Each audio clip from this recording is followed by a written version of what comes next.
जैव प्रौद्योगिकी सिद्धांत एवं प्रक्रम शुरू करेंगे। जैव प्रौद्योगिकी यानी बायोटेक्नोलॉजी दो शब्दों से मिलकर बना हुआ एक शब्द है। आप यहाँ देख रहे हैं कि ये दो शब्द कौन से हैं, तो आपको पता चलेगा कि ये दोनों शब्द जो हैं वो हैं बायोस और टेक्नोलॉजी। बायोस का यहाँ अर्थ होता है जीव या फिर जीवन, और दूसरा जो टेक्नोलॉजी शब्द है जिसका अर्थ होता है तकनीक या प्रौद्योगिकी।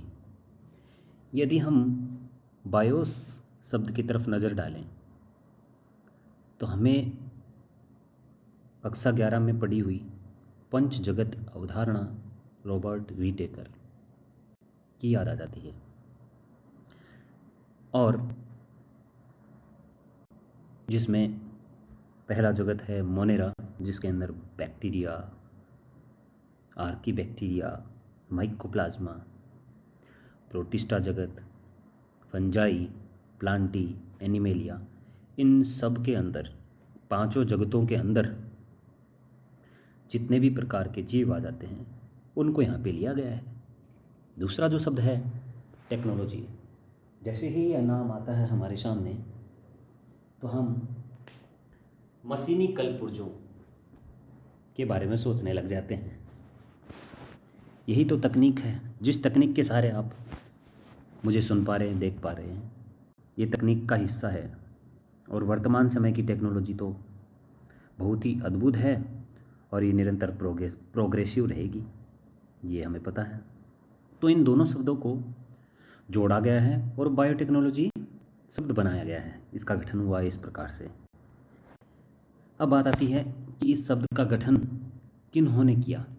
तो आप देख रहे हैं एक इंजीनियर हैं कार्ल इरेकी नाम से, उन्होंने यह शब्द गठित किया था।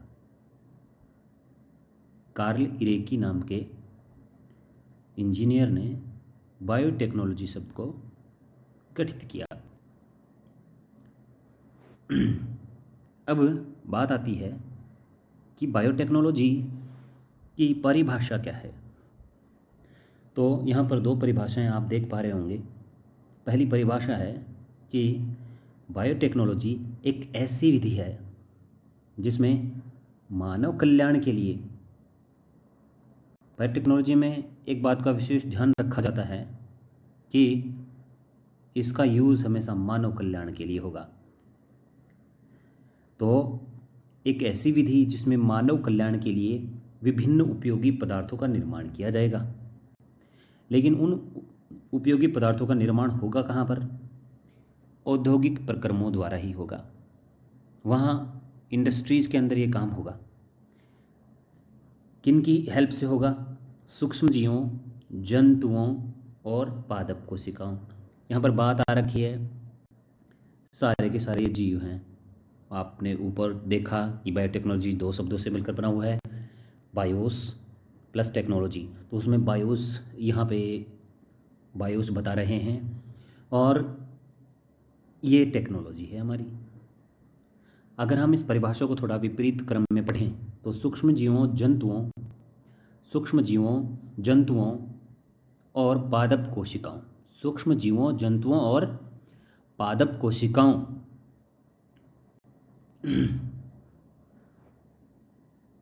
का यूज़ करके, with the help of industrial process का यूज़ करके हम मानव कल्याण के लिए उपयोगी पदार्थ बनाते हैं। यही तो है बायोटेक्नोलॉजी।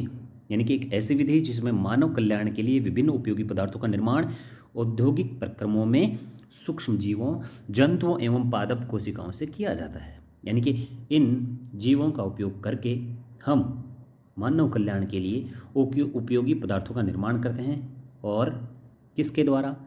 इंडस्ट्रीज़ के द्वारा, टेक्नोलॉजी के द्वारा। तो ये बायोटेक्नोलॉजी हो चुकी है यहाँ पर। दूसरी परिभाषा भी यहाँ पर स्पष्ट करने के लिए लिखी गई है ताकि हम जैव प्रौद्योगिकी को आसानी से समझ लें।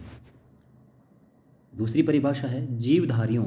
यहाँ पर बायोस को एक शब्द में हमने ले लिया है। यहाँ पर सूक्ष्म जीव हैं, जंतु हैं, पादप कोशिकाएं, इनको हमने जीवधारी मान लिया है। बायोस एक जगह लिख दिया। या उनसे प्राप्त एंजाइम, यानी कि बायोस या फिर उनसे कोई एंजाइम प्राप्त करें, कोई ऐसा केमिकल प्राप्त करें और उस केमिकल का यूज जो है वो मानव कल्याण के लिए हो। उपयोगी पदार्थ अथवा कोई भी प्रोसेस विकसित करने, प्रक्रम विकसित करने में किया जाता है। तो क्या परिभाषा है ये? जीवधारियों या उनसे प्राप्त एंजाइमों का उपयोग मानव कल्याण हेतु उपयोगी पदार्थ या फिर कोई विधि विकसित करने में किया जाता है। यही विज्ञान की परिभाषा, जीव विज्ञान की यही जो शाखा है वो बायोटेक्नोलॉजी कहलाती है। अगर हम आगे बढ़ें तो हम पाएंगे कि बायोटेक्नोलॉजी के एग्जाम्पल्स क्या हैं। क्या बायोटेक्नोलॉजी नवीन शाखा है जीव विज्ञान की? तो हम कहेंगे बिल्कुल 1970 के इर्द गिर्द या आसपास इस नई ब्रांच का उद्भव हुआ।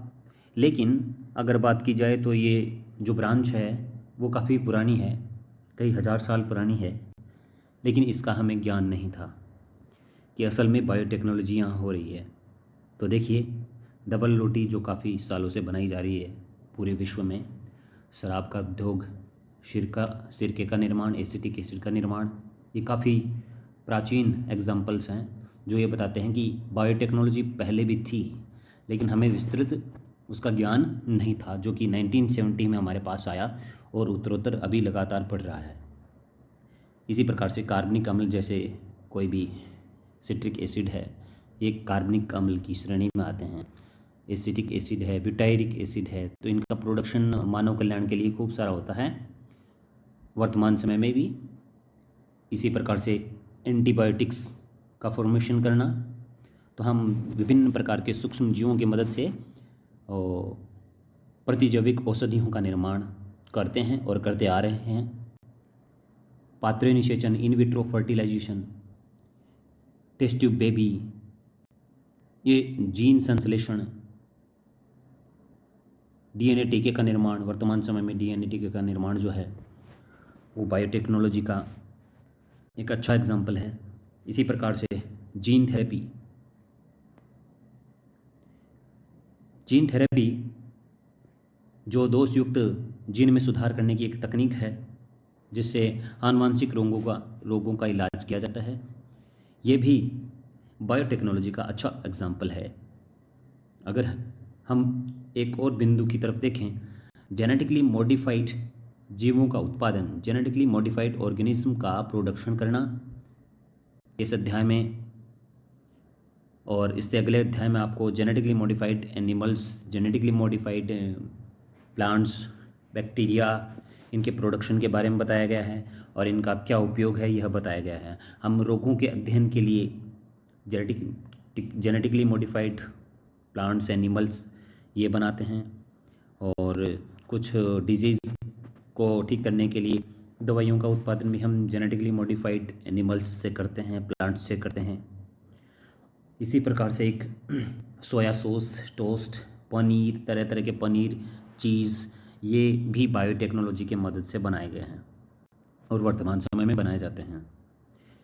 अब बायोटेक्नोलॉजी की तीसरी जो परिभाषा है वो एनसीईआरटी के अनुसार EFB यानी यूरोपियन फेडरेशन ऑफ बायोटेक्नोलॉजी द्वारा दी गई परिभाषा है।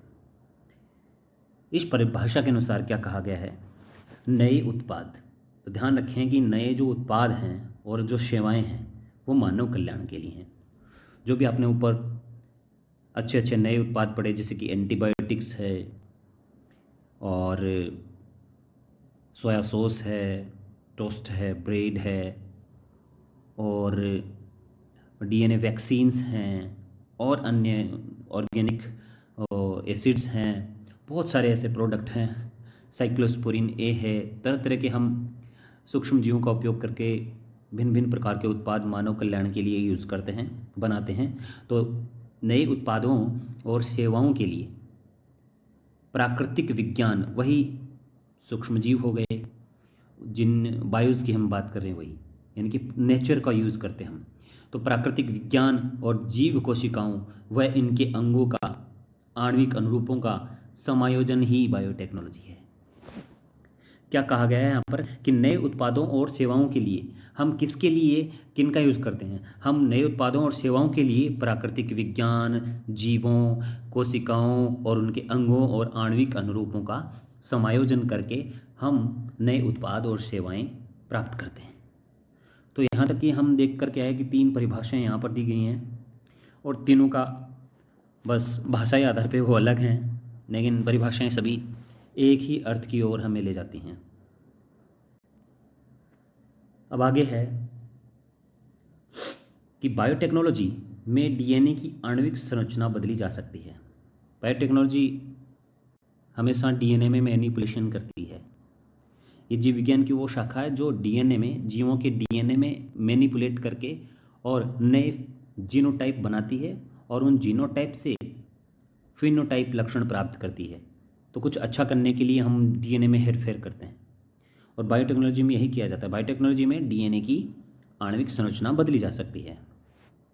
दूसरा बिंदु आपसे कहा गया है कि 2 भिन्न जीव जातियों के डीएनए को जोड़ करके नया डीएनए बनाया जा सकता है और ऐसे डीएनए को हम इस अध्याय के अनुसार कई नामों से जान सकते हैं, जैसे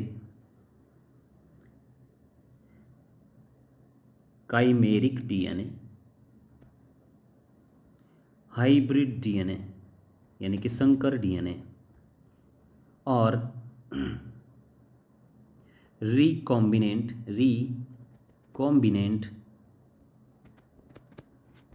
डीएनए।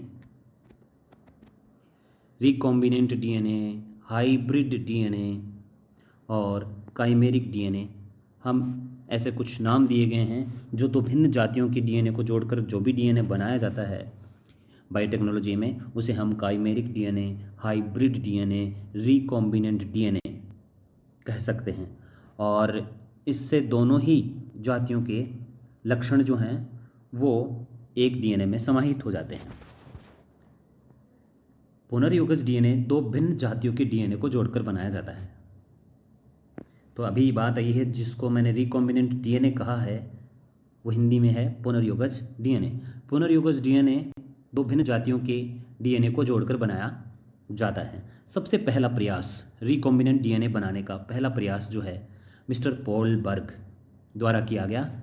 इन्होंने क्या किया देखिए, SV40 वायरस की जीन ली, यानी कि उनका डीएनए लिया।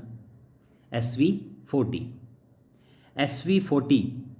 वायरस की जीन ली इन्होंने और उस SV40 वायरस की जीन को with the help of lambda phase की हेल्प से SV40 वायरस और इस वायरस की जीन को, SV40 वायरस की जीन को लेमड़ा भोजी के हेल्प से SV40 वायरस की जीन को लेमड़ा फेज की हेल्प से इस्चीरिया कोलाई में स्थानांतरित किया। अर्थात इस्चीरिया कोलाई के डीएनए और SV40 के जीन यानी कि डीएनए को लेमड़ा फेज की हेल्प से इन दोनों को जोड़ा और सबसे पहले RDNA, it means recombinant DNA, chimeric DNA, hybrid DNA का निर्माण किया, फॉर्मेशन किया। और इस काम के लिए इनको 1980 में नोबेल पुरस्कार से सम्मानित किया। ये एक प्रकार से हम बायोटेक्नोलॉजी की, आधुनिक जो बायोटेक्नोलॉजी है उसकी आधारशिला इन्होंने रखी, इसलिए इनको फादर ऑफ जेनेटिक इंजीनियरिंग कहा गया। Father of genetic engineering. तो अभी हम बायोटेक्नोलॉजी के सिद्धांत पढ़ेंगे और उस सिद्धांत में इस शब्द का जिक्र होगा, जेनेटिक इंजीनियरिंग। जेनेटिक इंजीनियरिंग क्या है कि 2 भिन्न जाति के डीएनए को रिकॉम्बिनेंट डीएनए को जोड़ करके रिकॉम्बिनेंट डीएनए बनाया जाता है और इस प्रोसेस को हम जेनेटिक इंजीनियरिंग कहते हैं। जेनेटिक इंजीनियरिंग क्यों कहा हमने इसको? क्योंकि हम 2 भिन्न जातियों के जीन को और डीएनएज को आपस में इंजीनियरिंग के बदौलत जोड़ते हैं, एज ए इंजीनियरिंग हम उनको जोड़ते हैं। तो जीन्स को यानी कि जेनेटिक्स को, डीएनएज को हम जोड़ते हैं दो भिन्न जातियों के, अर्थात जीन में हम इंजीनियरिंग करते हैं एक प्रकार से, और एक काइमेरिक डीएनए हम बनाते हैं। अब हमारा बिंदु संख्या 2 प्रारंभ होता है। जैव प्रौद्योगिकी के सिद्धांत। बिंदु 2 जो है वो है जैव प्रौद्योगिकी के सिद्धांत। आधुनिक बायोटेक्नोलॉजी यानी कि मॉडर्न बायोटेक्नोलॉजी में 2 तकनीकों का योगदान सबसे महत्वपूर्ण है। अब ये जो दोनों तकनीक हैं वो कौन कौन सी हैं, आपके सामने लिखा हुआ है। एक तो तकनीक है जिसे हम कहते हैं जेनेटिक इंजीनियरिंग, जिसका जिक्र ऊपर है। जेनेटिक इंजीनियरिंग का मतलब ये है कि 2 भिन्न जातियों के जीन्स को हम जोड़ेंगे, जीन में मैनिपुलेशन करेंगे, हेर फेर करेंगे, और एक नया डीएनए हम बनाएंगे जिसे हम काइमेरिक डीएनए, हाइब्रिड डीएनए या फिर रिकॉम्बिनेंट डीएनए कहते हैं। और रिकॉम्बिनेंट डीएनए जो है पहले से बिल्कुल चेंज है, क्योंकि उसमें 2 जातियों के करैक्टर्स आपस में शामिल हो गए हैं, और इससे जीनोटाइप चेंज होता है नए जीव का, और उस जीनोटाइप के चेंज होने की वजह से फिनोटाइप यानी कि समलक्षणी अनुपात और लक्षण प्रारूप जो है वो बदल जाता है।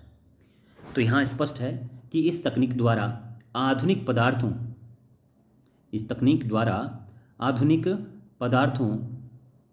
यानी कि इस तकनीक द्वारा आनुवंशिक पदार्थों जैसे डीएनए या फिर आरएनए में हम हेरफेर करते हैं, परिवर्तन कर उसे परपोषी जीवों में।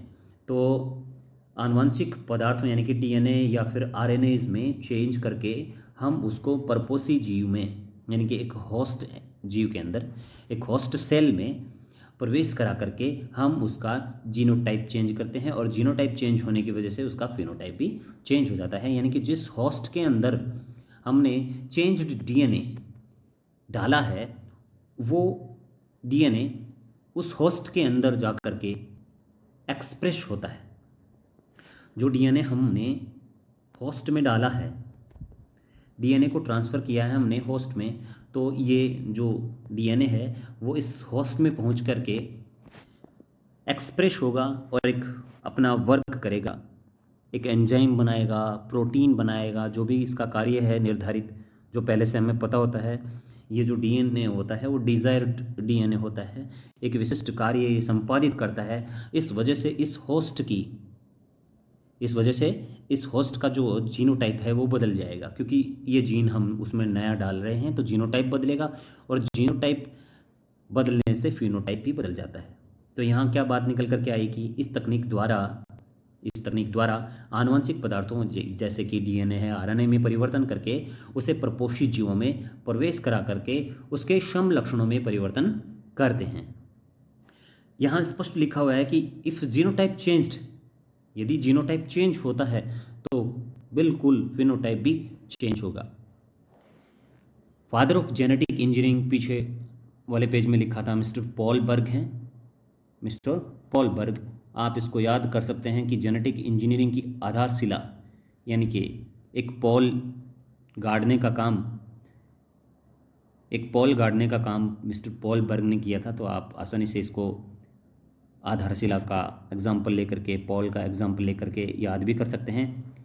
अब है जेनेटिक इंजीनियरिंग पढ़ने के बाद हमारे सामने एक नई विधा आती है, नई तकनीक आती है, नया सिद्धांत सामने आता है, और वो है केमिकल इंजीनियरिंग।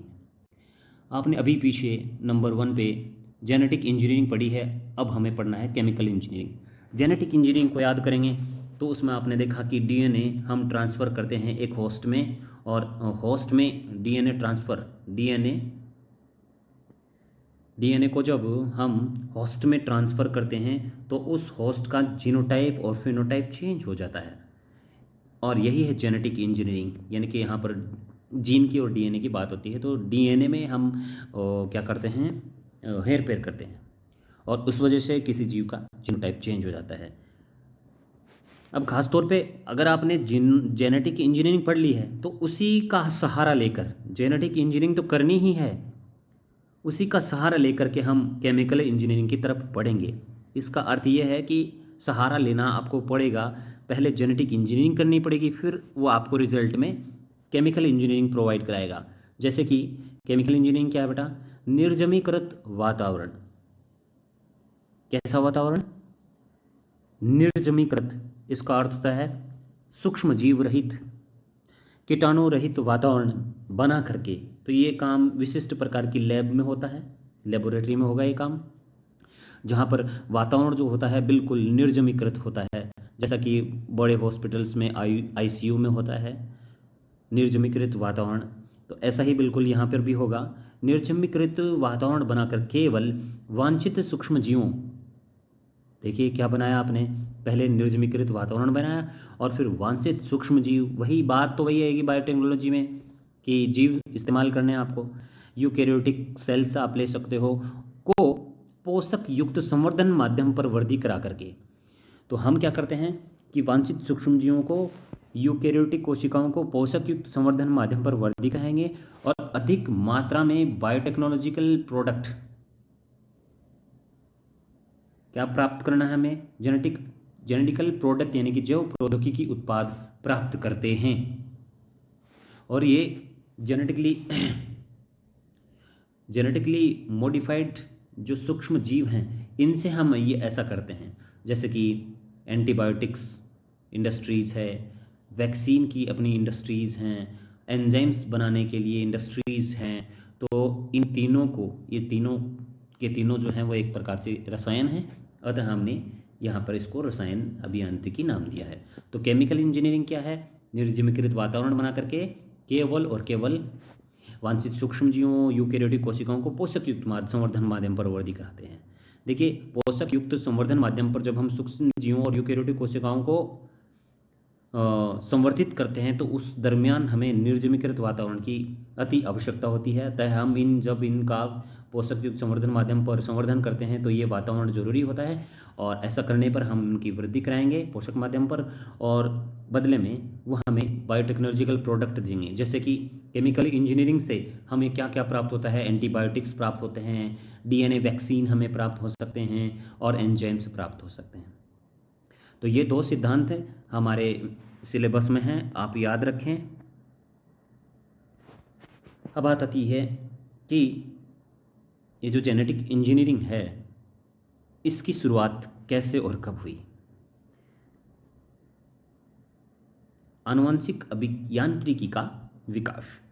आधुनिक आनुवंशिक अभियांत्रिकी यानी कि जेनेटिक इंजीनियरिंग प्रिंसिपल फर्स्ट, आप पढ़ के आए ऊपर कि प्रिंसिपल फर्स्ट जो है वो है जेनेटिक इंजीनियरिंग, और दूसरा प्रिंसिपल है केमिकल इंजीनियरिंग। जेनेटिक इंजीनियरिंग में होता क्या है? दो भिन्न जातियों के डीएनए को हम जोड़ते हैं और उसको होस्ट सेल में प्रोवाइड कराते, एक्सप्रेस कराते हैं, जिससे उसका जीनोटाइप चेंज होता है और फिर समलक्षणी प्रारूप हमें देखने को मिलता है, समलक्षणी परिवर्तन आते हैं उसमें, और वो हम जो डीएनए डालते हैं उसके अनुसार वो हमें रिजल्ट भी देता है। तो मॉडर्न जेनेटिक इंजीनियरिंग की शुरुआत सन 1972 में हुई। ये 1972 की बात है, जब स्टैनले कोहेन, देखिए यहाँ पर आपको ख़ास तौर पे ध्यान रखना पड़ेगा कि स्टैनले कोहेन जो हैं एक वैज्ञानिक, दूसरे वैज्ञानिक हैं हर्बर्ट बोयर।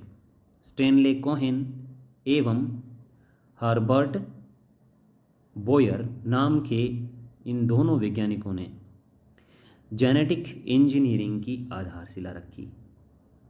जेनेटिक इंजीनियरिंग की आधारशिला रखी। इन्होंने ऐसा क्या किया?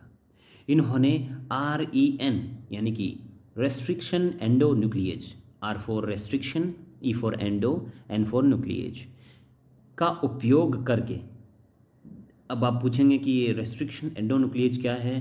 तो रेस्ट्रिक्शन एंडोन्यूक्लिएज DNA का पाचन या अपघटन करने वाला एंजाइम है जो DNA को विशिष्ट खंडों पर से काटता है, विशिष्ट अनुक्रम को पहचान करके DNA को बीच में से काटने का कार्य कर सकता है। यही है रेस्ट्रिक्शन एंडोन्यूक्लिएज। तो रेस्ट्रिक्शन एंडोन्यूक्लिएज जो होते हैं मध्य में से काटेंगे, लेकिन एक विशिष्ट अनुक्रम को पहचान करके DNA को काटते हैं। तो इन्होंने रेस्ट्रिक्शन एंडोन्यूक्लिएज का सहारा लिया, का उपयोग करके एंटीबायोटिक रेसिस्टेंस जीन को साल्मोनेला टाइमीफ्यूरियम के प्लाज्मिड से जोड़कर बनाया। तो एंटीबायोटिक रेसिस्टेंस जीन को साल्मोनेला टाइमीफ्यूरियम के प्लाज्मिड, तो साल्मोनेला टाइमीफ्यूरियम का हमने लिया है प्लाज्मिड, और इस साल्मोनेला टाइमीफ्यूरियम के प्लाज्मिड को रेस्ट्रिक्शन एंडोन्यूक्लियस से काटा और एक प्रतिजैविक प्रतिरोधी जीन को, प्रतिजैविक प्रतिरोधी जीन को इस साल्मोनेला टाइमीफ्यूरियम के प्लाज्मिड के साथ एक प्रतिजैविक प्रतिरोधी जीन इन्होंने जोड़ा। लेकिन जोड़ने से पहले काटना पड़ा और ये कार्य रेस्ट्रिक्शन एंडोन्यूक्लियस से किया। तो साल्मोनेला टाइमीफ्यूरियम के प्लाज्मिड से जोड़ करके किसको जोड़ा? प्रतिजैविक प्रतिरोधी जीन को जोड़ा है यहाँ पर साल्मोनेला टाइमीफ्यूरियम के प्लाज्मिड के साथ। साल्मोनेला टाइमीफ्यूरियम का प्लाज्मिड विशिष्ट जगहों से काटा गया, जैसे कि यहाँ आपको कटा हुआ नज़र आ रहा होगा, और इस साल्मोनेला टाइमीफ्यूरियम के प्लाज्मिड के साथ एक एंटीबायोटिक रेसिस्टेंस जीन यानी कि प्रतिजैविक प्रतिरोधी जीन को यहाँ पर इसके साथ कनेक्ट किया गया और पहली बार विशिष्ट प्रकार का रिकॉम्बिनेंट डीएनए यहाँ पर बनाया गया। नोट, प्रकृति में भी रिकॉम्बिनेंट डीएनए होता है, नेचर में भी रिकॉम्बिनेंट डीएनए बनता है। जैसे कि यहाँ पर देखा आपने, इन्होंने आर्टिफिशियली लैब में काम किया, नेचर में भी रिकॉम्बिनेंट डीएनए बनते हैं। इसका मतलब है कि बहुत से जीवों के शरीर में या इंक्लूडिंग ह्यूमन बींग के सेल्स के अंदर भी और रिकॉम्बिनेंट डीएनए बनता है। अर्धसूत्री विभाजन के दौरान गुणसूत्रों के बीच जो जीन विनिमय होता है उस दरमियान भी दो भिन्न प्रकार के जीनों में आदान प्रदान होता है और उस दरमियान रिकॉम्बिनेंट डीएनए बनता है। और इस रिकॉम्बिनेंट डीएनए बनने की वजह से जीन विनिमय होने की वजह से ही जीवों में नए लक्षण आते हैं, वो अपने पेरेंट्स से कुछ भिन्न होते हैं, वेरिएशंस आती हैं, इसकी वजह से विभिन्नताएं सामने आती हैं। नेक्स्ट बिंदु क्या है यहाँ पर? भिन्न युग्मकों के संयोजन से भी नए संयोग बनते हैं। इसका मतलब रिकॉम्बिनेंट डीएनए नेचर में भी बनता है। ये कुछ विशेष बातें हैं जो मैंने यहाँ पर लिखी हैं कि रिकॉम्बिनेंट डीएनए आर्टिफिशियली न होकर के, आर्टिफिशियली तो बनाया ही जाता है रिकॉम्बिनेंट डीएनए, दो भिन्न जातियों के डीएनए को जोड़ करके। ये नेचुरली भी बनता है बहुत से जीवों के सेल्स के अंदर। जीवाणु जनन विधियों जैसे कि संयुग्मन है, कंजुगेशन है, ट्रांसफॉर्मेशन है यानी कि रूपांतरण है, में भी नए रिकॉम्बिनेंट डीएनए का निर्माण होता है। तो ये अपने एनसीईआरटी से कुछ हटके ये 3 बातें लिखी हुई हैं कि रिकॉम्बिनेंट डीएनए नेचर में भी बनता है, नेचुरली भी। अगर हम कुछ आगे बढ़ें तो यहाँ विशिष्ट जो बिंदु हैं मैंने लिखे हैं आपके ज्ञान की अभिवृद्धि के लिए। प्राकृतिक पुनर्योजन यानी कि नेचुरल रिकॉन्जुगेशन, नेचुरल रिकॉम्बिनेशन या फिर हाइब्रिडाइजेशन और जेनेटिक इंजीनियरिंग से बना हुआ या फिर आर्टिफिशियली रिकॉम्बिनेशन है या रिकॉम्बिनेंट डीएनए टेक्नोलॉजी है। यानी कि ये तो है आर्टिफिशियली दो भिन्न जातियों के डीएनए को जोड़ करके बनाने की टेक्निक है, और ये नेचर में पाई जाने वाला रिकॉम्बिनेंट डीएनए है जो कि जीन विनिमय के दौरान बनता है या फिर दो जीवों के युग्मकों के संयोजन से बनता है। तो संकरण में जीवों के पूरे जीनोम की भागीदारी होती है। इन दोनों में ये अंतर है कि रिकॉम्बिनेंट डीएनए जब बनता है या फिर जो संकरण होता है उसमें क्या अंतर है। तो संकरण में क्या होता है कि जीव का पूरा जीनोम भाग लेता है, पूरे के पूरे जीन भाग लेते हैं। लेकिन अगर हम जेनेटिक इंजीनियरिंग की बात करें तो डीएनए के विशिष्ट खंड लेते हैं हम काम में। तो इसमें 2 जीन हैं या फिर 1 जीन है या कुछ जीन हैं, उनकी भागीदारी होती है, विशिष्ट खंड है, उनको जोड़ करके रिकॉम्बिनेंट डीएनए बनाया जाता है, जबकि संकरण में पूरा जीनोम भाग लेता है। दूसरा अंतर यहाँ पर है परिणाम अनिश्चित, भविष्यवाणी असंभव। हम संकरण जब भी करवाते हैं कृत्रिम रूप से या प्राकृतिक रिकॉम्बिनेशन सेल्स के अंदर होता है तो उसकी भविष्यवाणी असंभव है और उसका रिजल्ट भी है वो उसका कंक्लूजन सही नहीं होता है, कंक्लूजन कर ही नहीं सकते। लेकिन अगर हम आर्टिफिशियली डीएनए रिकॉम्बिनेंट टेक्नोलॉजी का इस्तेमाल करते हैं तो पहले से ही हमें डीएनए का रोल पता होता है कि 2 भिन्न जातियों के डीएनए को हम जोड़ रहे हैं, तो उसका रिजल्ट क्या होगा। इसका मतलब जेनेटिक इंजीनियरिंग वाली टेक्नोलॉजी का वैज्ञानिकों को पहले से ही रिजल्ट पता होता है कि ये जीन ये काम करता है तो आगे चल के यही काम करेगा। भविष्यवाणी संभव है, यहाँ भविष्यवाणी संभव है ही नहीं, और यहाँ परिणाम अनिश्चित है। जो नेचर में रिकॉम्बिनेंट डीएनए बनता है, रिकॉम्बिनेशन होता है, सेल्स के अंदर जीन विनिमय होता है, उसकी कोई भविष्यवाणी नहीं हो सकती, उसका परिणाम भी अनिश्चित है। लेकिन जेनेटिक इंजीनियरिंग जो करवाई जाती है साइंटिस्ट के द्वारा, उसका परिणाम जो है वो बिल्कुल निश्चित होता है, डेफिनेट, और भविष्यवाणी उसकी की जा सकती है, हम उसकी प्रिडिक्शन कर सकते हैं। तीसरा जो अंतर है, संकरण हमेशा नज़दीकी संबंधित जीवों में ही संभव है। लेकिन अगर हम बात करें जेनेटिक इंजीनियरिंग की, तो जेनेटिक इंजीनियरिंग तो बहुत हटके है। हम दो भिन्न जातियों के भिन्न कई क्या बताएं आपको कि दो भिन्न जातियों के डीएनए को भी आसानी से जोड़ा जा सकता है और हम चाहें वो परिणाम प्राप्त कर सकते हैं। इस लेसन में यही हमें आगे सीखने को मिलेगा कि हम दो भिन्न प्रकार की जातियों जिनका दूर दूर तक कोई रिश्ता ही नहीं है, उनके डीएनए को जोड़ करके रिकॉम्बिनेंट डीएनए बना सकते हैं और हम उससे प्रोडक्ट प्राप्त कर सकते हैं मानव कल्याण के लिए। हम उनसे एक विशेष प्रकार का कार्य संपादित करा सकते हैं मानव कल्याण के लिए। तो हम दो भिन्न जीवों के डीएनए को भी आसानी से जोड़ सकते हैं जेनेटिक इंजीनियरिंग। इसका मतलब ये हुआ कि जेनेटिक इंजीनियरिंग बहुत ही एडवांस टेक्नोलॉजी है। दो जो क्या करती है, दो जो भिन्न भिन्न जातियों जिनका दूर दूर तक कोई रिश्ता नहीं है, उनके बीच भी डीएनए को कंजुगेट करा सकती है, रिकॉम्बिनेशन करा सकती है, जोड़ सकती है।